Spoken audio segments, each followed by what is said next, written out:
الحمد لله وكفى وسلام على عباده الذين اصطفى أما بعد فأعوذ بالله من الشيطان الرجيم بسم الله الرحمن الرحيم إنا أنزلناه في ليلة القدر وما أدراك ما ليلة القدر ليلة القدر خير من 1000 شهر تنزل الملائكة والروح فيها بإذن ربهم من كل أمر سلام هي حتى مطلع الفجر. وقال النبي صلى الله عليه وسلم من قام ليلة القدر إيمانا واحتسابا غفر له ما تقدم من ذنبه. وقال النبي صلى الله عليه وسلم المعتكف هو يعتكف الذنوب. آمنت بالله صدق الله مولانا العظيم وصدق رسوله النبي الكريم ونحن على ذلك لمن الشاهدين والشاكرين والحمد لله رب العالمين.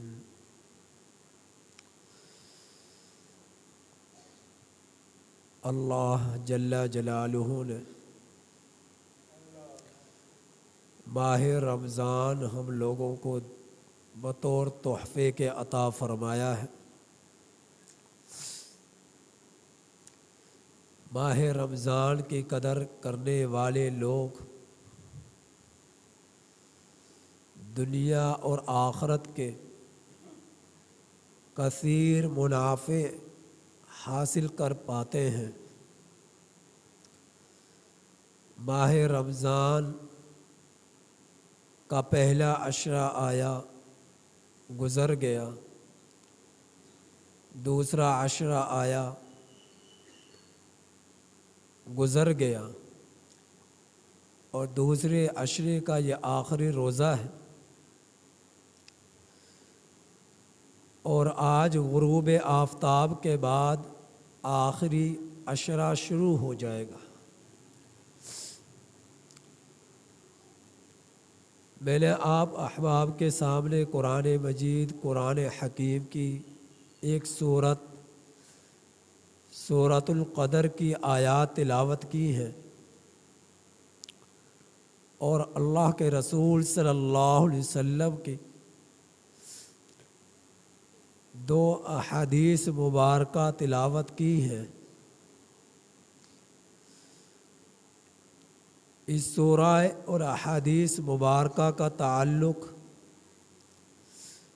لیلۃ القدر کی رات کے ساتھ ہے، اور اخیر عشرے کے اعتکاف کے ساتھ ہے. اور اعتکاف کرنے والے کے لیے بشارت کے ساتھ ہے، اور لیلۃ القدر کی رات میں قیام کرنے والے کے لیے گناہوں کی سے خوشخبری مل جانے کی سے متعلقہ روایت ہے. تو یہ اخیر عشرہ جو کہ ماہ رمضان کے اختتام پر ہوتا ہے، پہلے 2 عشروں کے مقابلے میں اس اخیر عشرے کی عظمت اور فضیلت بڑھ جاتی ہے.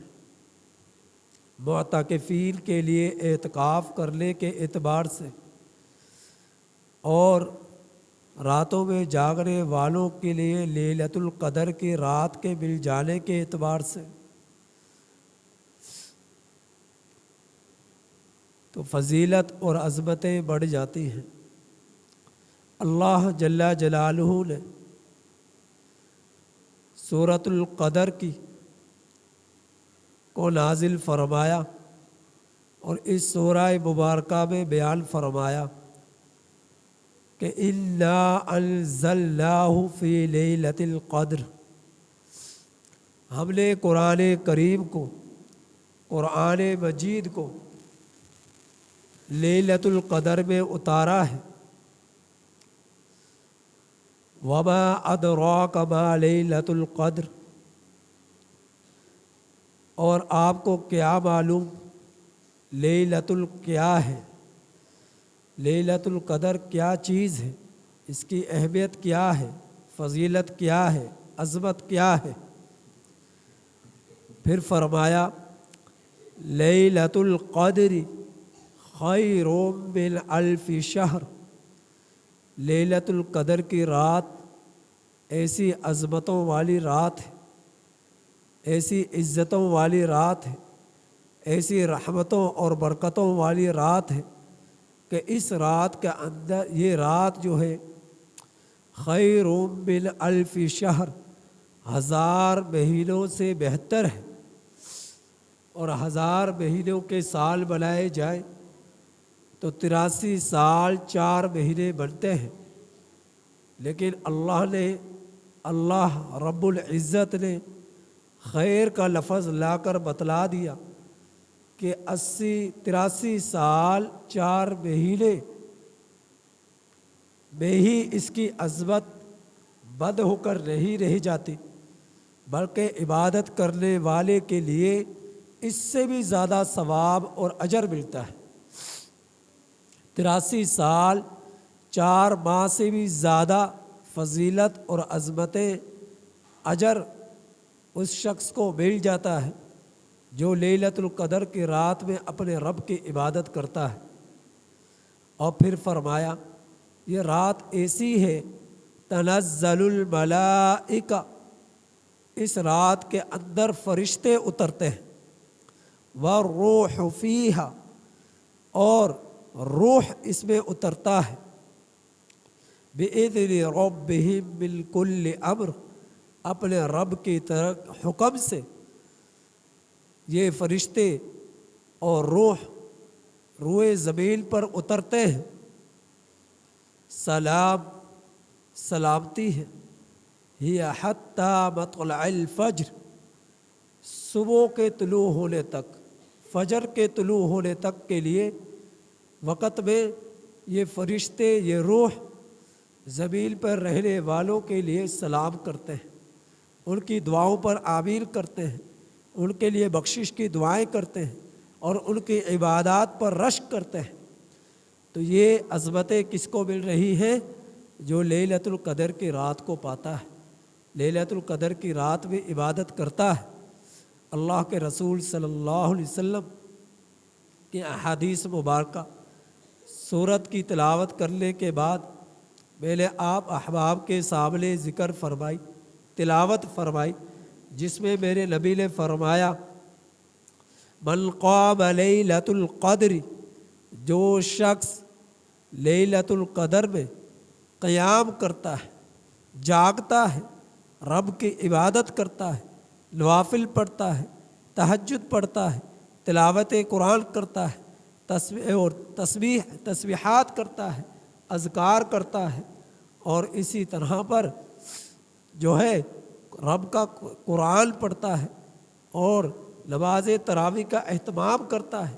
غرض یہ جتنی بھی وہ عبادات کرتا ہے، چاہے صدقات خیرات کی صورت میں ہو، چاہے نوافل کی صورت میں ہو، چاہے حسن سلوک کی صورت میں ہو، چاہے جو ہے اللہ کی مخلوق کی امداد کرنے کی صورت میں ہو، تو اللہ رب العزت ایسے شخص کے اگلے پچھلے تمام گناہوں کو معاف فرما دیتے ہیں۔ لیلۃ القدر فرمایا ایمان کی حالت اور ثواب کی نیت سے، ایمان و احتساب، غفر لہ ما تقدم من ذنبہ، تو اللہ رب العزت جو ہے، میرا رب جو ہے، ایسے شخص کے سارے گناہوں کو معاف فرما دیتے ہیں۔ لیلۃ القدر کی رات میں جو اپنے رب کی عبادت کرتا ہے۔ اور پھر میرے نبی نے فرمایا المعتکف، اعتکاف کرنے والا، ہوا یعتکف الذنوب، اعتکاف کرنے کی بنا پر گناہوں سے محفوظ رہتا ہے، اس کے گناہ جو اس سے پہلے ہوئے وہ بخش دیے جاتے ہیں، معاف کر دیے جاتے ہیں۔ اور اعتکاف کی حالت میں جب اللہ کے گھر میں آ کر اس نے ڈیرا ڈال لیا، پڑاؤ ڈال لیا، سب کچھ چھوڑ دیا، تو اب اللہ رب العزت اعتکاف کی بنا پر اس کے سارے گناہوں کو معاف فرما دیتے ہیں۔ ایک روایت میں میرے نبی نے فرمایا، جو شخص ایک دل کا اعتکاف کرتا ہے، ایک دل کا اعتکاف جو شخص کرتا ہے، ایک دل کا اعتکاف کر لینے کی بنا پر اللہ رب العزت اس کے درمیان اور جہنم کے درمیان 3 خندقوں کا فاصلہ فرما دیتے ہیں، 3 خندقوں کا فاصلہ فرما دیتے ہیں جو ایک دل کا اعتکاف کرتا ہے۔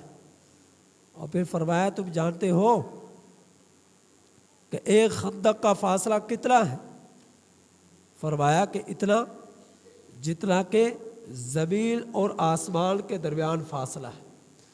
اتنا دور وہ شخص جو ایک دل کا اعتکاف کرتا ہے، میرا رب اسے جہنم سے دور کر دیتے ہیں۔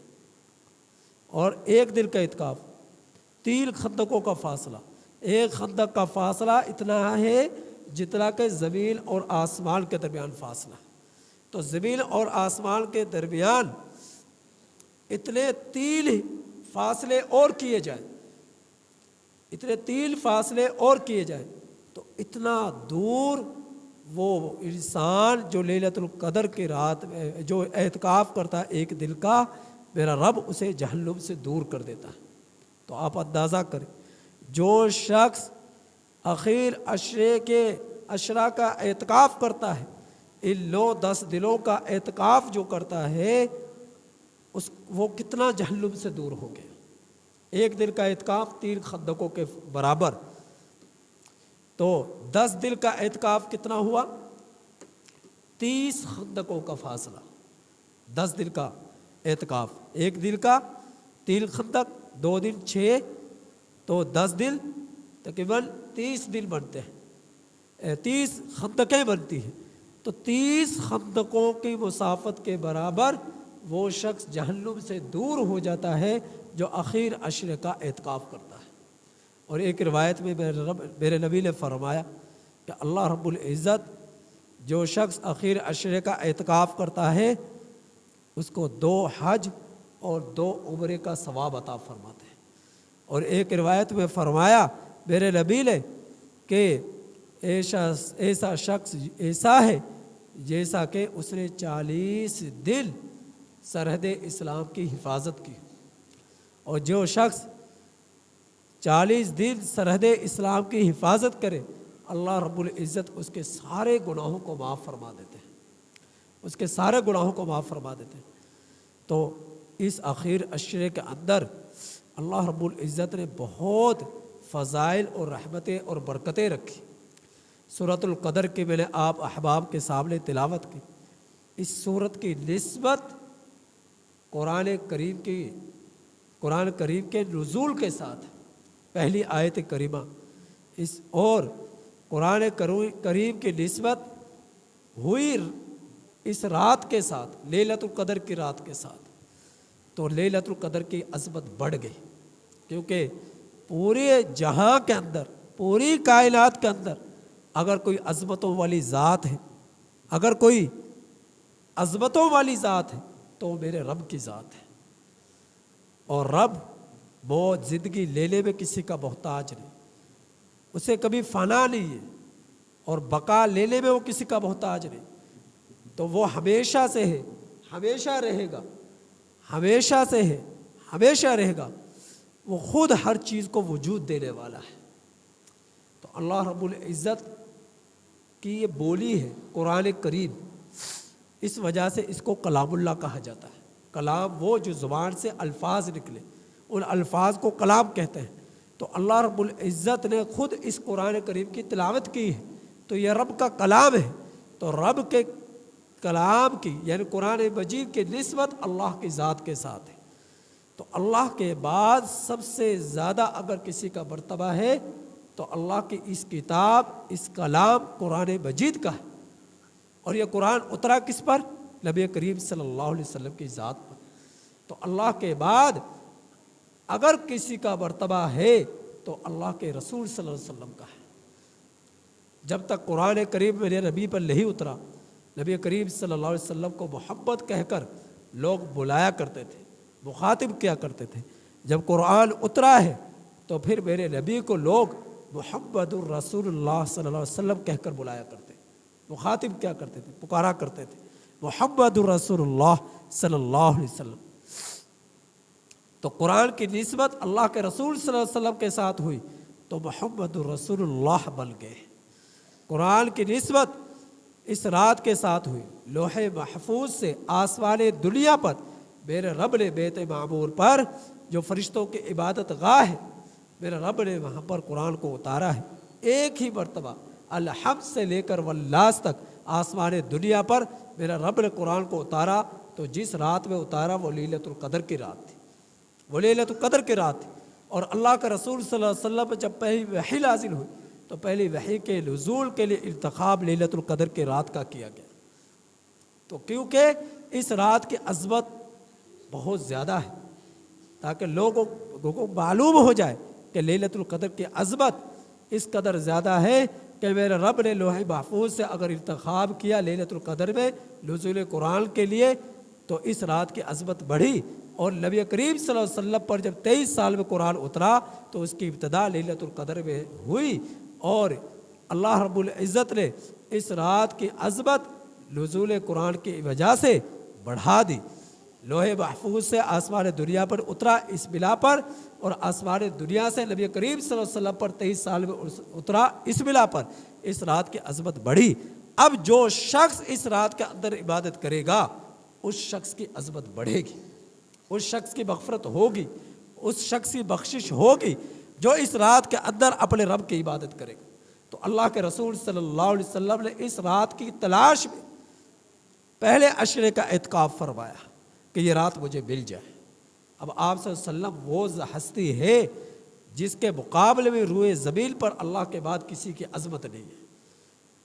تو اللہ کے رسول صلی اللہ علیہ وسلم اس رات کی تلاش کے لیے، اس رات کو حاصل کرنے کے لیے، اس رات کو حاصل کرنے کے لیے پہلے عشرے کا اعتکاف فرما رہے ہیں، پھر دوسرے عشرے کا اعتکاف فرمایا، پھر آخر عشرہ تیسرے عشرے کا اعتکاف فرمایا کہ لیلۃ القدر کی رات مجھے مل جائے۔ اللہ رب العزت نے بتلا دی کہ فلاں رات لیلۃ القدر کی ہے۔ اب اللہ کے رسول صلی اللہ علیہ وسلم اس رات کی تلاش کے لیے، اس رات کو بتلانے کے لیے اپنے صحابہ کو رضی اللہ تعالیٰ عنہم اجمعین کو، مسلمانوں کو بتلانے کے لیے اپنے گھر سے نکلتے ہیں، لیکن دیکھتے کیا ہے؟ دو شخص آپس میں جھگڑا کر رہے ہیں، لڑائی کر رہے ہیں۔ آپ صلی اللہ علیہ وسلم کی آنکھیں ان لوگوں کو دیکھ کر سرخ ہو گئی، غصے کے آثار چہرے پر نمایاں ہوئے، پیشانی پر بل آ گئے، آنکھیں سرخ ہو گئی، اور آپ صلی اللہ علیہ وسلم واپس لوٹ آئے۔ حضرات صحابہ اکرام رضی اللہ تعالیٰ عنہم اجمعین کی نظر پڑتی ہے، دوڑتے ہوئے نبی کریم صلی اللہ علیہ وسلم کے پاس جاتے ہیں اور کہتے ہیں اے اللہ کے رسول صلی اللہ علیہ وسلم، ہم نے دیکھا آپ آ رہے تھے اور خوش تھے، آپ کے چہرے پر خوشی کے آثار تھے، لیکن ہم نے دیکھا کہ اچانک آپ کا چہرہ انور سرخ ہو گیا، آپ کی آنکھیں سرخ ہو گئی اور آپ بات کیے بغیر واپس لوٹ آئے، کیا بات تھی؟ تو اللہ کے رسول صلی اللہ علیہ وسلم نے پھر فرمایا کہ میں لیلۃ القدر کی رات میں پہلے عشرے کا اعتکاف کیا، دوسرے عشرے کا اعتکاف کیا، تیسرے عشرے کا اعتکاف کیا، میرے رب نے مجھے رات بتلا دی کہ فلاں رات لیلۃ القدر کی ہے، اور اس رات کو بتلانے کے لیے میں تمہاری طرف آ رہا تھا، لیکن میں نے دیکھا کہ دو شخص لڑ رہے، دو شخص جھگڑا کر رہے، تو اللہ رب العزت نے مجھ سے وہ رات بھلا دی، مجھ سے وہ رات بھلا دی کہ وہ رات جو تعین جس رات کی ہوئی تھی کہ اس رات کے اندر یہ رات فلاں رات لیلۃ القدر کی ہے، اس کی تعین اللہ رب العزت نے مجھ سے بھلا دی، صرف جھگڑے کی بنا پر۔ تو پھر فرمایا اب تم اسے رات کو تلاش کرنا چاہتے ہو تو اب طاق راتوں میں تلاش کرو، 21، 23، 25، 27، 29 کی رات، ان راتوں میں تلاش کرو اس رات کو۔ تو اللہ رب العزت جو اعتکاف کے لیے بیٹھتا ہے اسے ہر حال میں یہ رات عطا فرما ہی دیتے ہیں، اسے مل جاتی ہے جو اس رات کے اندر اعتکاف کے لیے بیٹھتا ہے۔ تو اس وجہ سے بھی اعتکاف کی عظمت بڑھ جاتی ہے، معتکف کی عظمت بڑھ جاتی ہے۔ تو اس حدیث مبارکہ سے اندازہ لگائیے جھگڑا کرنا کس قدر سنگین جرم ہے، نفرت کرنا کس قدر سنگین جرم ہے۔ حضرت عباس رضی اللہ تعالی عنہ اعتکاف میں بیٹھے، ایک سائل آیا اور آ کر کہنے لگا حضرت فلاں مسئلہ درپیش ہے، پریشانی ہے، غم ہے، فلاں مسئلہ درپیش ہے، اگر آپ میرے اس مسئلے کو دور کر دے، میری اس میں امداد کر دے، میری مدد کر دے، میری پریشانی کو دور کر دے تو میرا جو ہے اطمینان مل جائے گا، مجھے سکون مل جائے گا، میرا مسئلہ حل ہو جائے گا۔ حضرت عباس رضی اللہ تعالی عنہ اعتکاف کو چھوڑ کر اس بندے کے مسئلے کو حل کرنے کے لیے، پریشانی کو دور کرنے کے لیے نکل پڑتے ہیں۔ راستے میں ایک دوسرے مسلمان ملے اور کہنے لگے حضرت آپ تو اعتکاف میں بیٹھے تھے، آپ کہاں جا رہے؟ تو فرمایا کہ اس کی فلاں پریشانی تھی تو اس اللہ کے بندے کی اس پریشانی کو دور کرنے کے لیے جا رہا ہوں، آپ تو اعتکاف میں بیٹھے۔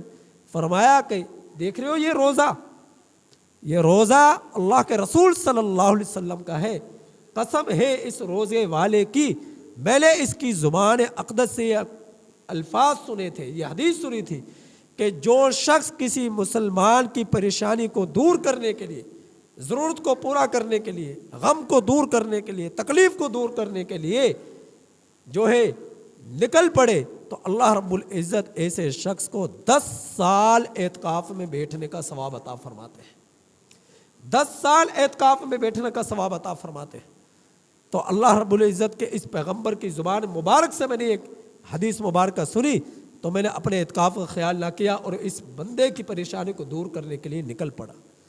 تو اس سے ہمیں 2 باتیں معلوم ہوئی، جھگڑا کرنا سنگین جرم ہے، اور دوسری بات یہ بات معلوم ہوئی مسلمان کی امداد کرنا، مسلمان کی دلجوئی کرنا، مسلمان کی تکلیف کو دور کرنا، آپ کی نمازیں ایک طرف، آپ کا روزہ ایک طرف، آپ کی حج ایک طرف، آپ کی زکوٰۃ ایک طرف، مسلمان کی تکلیف کو دور کرنا آپ کو حج سے زیادہ ثواب، آپ کو روزے سے زیادہ ثواب، کیونکہ حج کا تعلق اللہ کی ذات کے ساتھ ہے، روزے کا تعلق اللہ کی ذات کے ساتھ ہے، نماز کا تعلق اللہ کی ذات کے ساتھ ہے، اور یہ کیا ہے؟ حقوق اللہ ہے۔ اور بندے کی امداد کرنا، بندے کی دلجوئی کرنا، اب مسلمان کی امداد کرنا، اس کی تکلیف کو دور کرنا، اس کا تعلق حقوق العباد کے ساتھ ہے، اور حقوق اللہ کو تو اللہ معاف فرما دیں گے، حقوق العباد جس نے پامال کیے اللہ بھی اسے معاف نہیں فرمائیں گے۔ تو اس وجہ سے یہ سنگین جرم ہے مسلمان سے کینہ رکھنا، نفرت کرنا، جھگڑا کرنا۔ تو اس رات کے اندر طویل حدیث ہے، حاصل یہ کہ اللہ رب العزت کے اس پیغمبر جبریل امین علیہ الصلوۃ والسلام سے پوچھا گیا کہ اللہ رب العزت نے اپنے بندوں کے ساتھ کیا معاملہ فرمایا؟ فرمایا سب کی مغفرت فرما دی، سب کی بخشش فرما دی سوائے 4 لوگوں کے۔ نمبر 1 من اشرک باللہ شیئا، جس شخص نے اللہ کے ساتھ کسی بھی چیز کو شریک کیا اس شخص کے اللہ اس رات میں مغفرت نہیں فرماتے، شرک کرنے والے کی اس رات میں مغفرت نہیں فرماتے۔ دوسرا وہ شخص جو کینہ رکھنے والا ہے، حسد رکھنے والا ہے، بغض رکھنے والا ہے، ایسے شخص کے اللہ رب العزت اس رات میں مغفرت نہیں فرماتے۔ تیسرا وہ شخص جو شراب کا عادی ہے اس کی اللہ رب العزت اس رات میں مغفرت نہیں فرماتے۔ چوتھا وہ شخص جو والدین کا نافرمان ہے اس کے اللہ تعالیٰ اس رات میں مغفرت نہیں فرماتے۔ تو حسد، بغض، کینہ رکھنا یہ 4 چیزوں میں ایک چیز ہے جس کے اللہ مغفرت نہیں فرماتے۔ ہم اپنے گریبانوں میں جھانک کر دیکھیں، اللہ کی قسم سینکڑوں لوگ ایسے ہیں جو اپنے دلوں میں نفرتیں بسا کر بیٹھے۔ ہر شخص یہ کہتا ہے میں اس علاقے سے نکل جاؤں، میں اس بستی سے نکل جاؤں، کسی ڈی ایچ میں چلے جاؤں، سوسائٹی میں چلے جاؤں تو میں محفوظ ہو جاؤں گا۔ ہر بندہ دوسرے کے بارے میں یہ سوچ رہا ہے، یہ کوئی نہیں سوچ رہا کہ میں بھی کسی جگہ پر غلط ہوں، میں اپنا آپ کو ٹھیک کروں دوسرے ٹھیک ہو جائیں گے۔ اپنا آپ کو ٹھیک کریں۔ اگر یہ چیز ہوتی تو آپ صلی اللہ علیہ وسلم مکہ کے اندر جو ظلم اور فسق کا ایک ماحول بن چکا تھا اسے سدھارتے نہ، تکلیفوں کا سامنا نہ کرنا پڑتے۔ آپ صلی اللہ علیہ وسلم نے مکہ والوں کو سدھارا ہے، ان کی اصلاح فرمائی ہے، مکہ کو چھوڑ کر نہیں گئے، مکہ کو چھوڑ کر تب گئے ہیں جب اللہ نے حکم دیا ہجرت کرنے کا۔ اللہ تعالیٰ سے دعا ہے کہ اللہ تعالیٰ عمل کی توفیق عطا فرمائے۔